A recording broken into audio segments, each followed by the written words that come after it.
అందరికీ నమస్కారం అండి. తల్లికి వందనం పథకానికి సంబంధించి అమౌంట్ పడిందా లేదా, లేకపోతే మనం ఎలిజిబుల్ లిస్ట్ లో ఉన్నామా లేదా అని తెలియాలి అంటే మన సెల్లోని ఏ విధంగా మనము సచివాలయంకి వెళ్లకుండా చెక్ చేసుకోవాలో ఈ వీడియోలో అయితే నేను చూపించబోతాను. ప్రాసెస్ ఎట్లుంటుంది అనేది వీడియో పూర్తిగా చూడండి. కొత్తగా ఎవరైనా చూస్తుంటే మా ఛానల్ ని తప్పకుండా సబ్స్క్రైబ్ చేసుకోండి. మీరు సచివాలయంకి వెళ్ళినట్లయితే అక్కడైతే లిస్ట్ అనేది పెట్టింటారు, చూసుకోవచ్చు మీ పేరు అనేది ఎలిజిబుల్ లిస్ట్ లో ఉందా లేదా. సచివాలయానికి వెళ్ళలేని పరిస్థితిలో మీ సెల్లో వాట్సాప్ గవర్నమెంట్ ద్వారా ఏ విధంగా స్టేటస్ అనేది చెక్ చేసుకోవాలో చూపిస్తున్నాను చూడండి. అయితే మీ సెల్ లో వాట్సాప్ ఓపెన్ చేసి అందులో 9552300009 నంబర్ కి హాయ్ అని మెసేజ్ చేస్తే ఈ విధంగా సేవను ఎంచుకోండి అనే ఒక ఆప్షన్ వస్తుంది. ఇందులో వెళ్ళి దయచేసి ఒక సేవను ఎంచుకోండి అని ఒక ఆప్షన్ వస్తుంది. ఇందులో తల్లికి వందనం అని సెలెక్ట్ చేసుకున్న తర్వాత కింద ఈ విధంగా తల్లికి వందనం 2025 సిటీ అని వస్తుంది.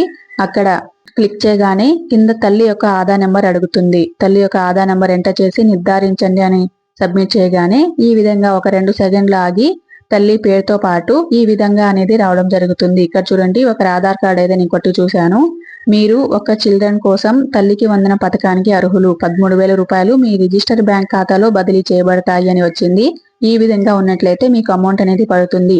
ఒకవేళ మీరు ఎలిజిబుల్ లిస్ట్ లో లేకపోతే మీ కారణం ఏంటి అనేది కూడా ఇక్కడ వస్తుందన్నమాట. ఈ విధంగా మీరు సచివాలయంకి వెళ్లకుండా చాలా ఈజీగా మీ ఫోన్ లోనే ఈ విధంగా ఎలిజిబుల్ లిస్ట్ లో ఉన్నామా లేదా, డబ్బులు పడతాయా లేదా అని తెలుసుకోవచ్చు. ఒక్కొక్కసారి ఈ నెంబర్ కి హాయ్ అని మెసేజ్ పెట్టినప్పుడు సేవను ఎంచుకోండి అనేది ఈ బాక్స్ అయితే రాదనమాట ఒక్కొక్కసారి. అలాంటప్పుడు మీరు వేరే సెల్ లో వేరే వాట్సాప్ నుంచి ట్రై చేసినట్లయితే ఖచ్చితంగా అనేది వస్తుంది. నేను కూడా అలాగే ట్రై చేశాను. కానీ ఓన్లీ మీరు ఎలిజిబుల్ ఉన్నామా లేదు, అమౌంట్ పడతాయా లేదని తెలుసుకోవడానికే ఇది. కాకపోతే మీరు ఎలిజిబుల్ ఉన్నా కూడా ఎన్పిసి లింక్ అనేది యాక్టివ్ ఉందా ఇన్యాక్టివ్ ఉందా అని తెలియాలంటే ఖచ్చితంగా మీరు సచివాలయంలో లిస్ట్ లో చూసుకోవాల్సిందే.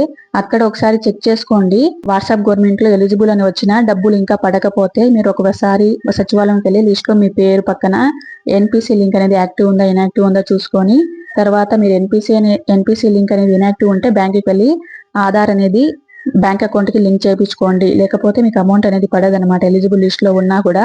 ఇంకా చాలా మందికి ఎలిజిబుల్ లిస్ట్ లో ఉన్న డబ్బు పడలేదు, వెయిట్ చేయండి, ఖచ్చితంగా మీకు డబ్బులు అనేది పడతాయి. ఇనెలిజిబుల్ లిస్ట్ లో ఉన్న వాళ్ళు ఏం చేయాలి ఏంటి అనేది నేను వీడియో చేస్తాను. ఎలాంటి కారణాలకి ఏ విధంగా మనం గ్రీవెన్స్ రైజ్ చేయాలి అనేది నెక్స్ట్ వీడియో వస్తుంటే తప్పకుండా కొత్తగా ఎవరైనా చూస్తుంటే మా ఛానల్ సబ్స్క్రైబ్ చేసుకోండి.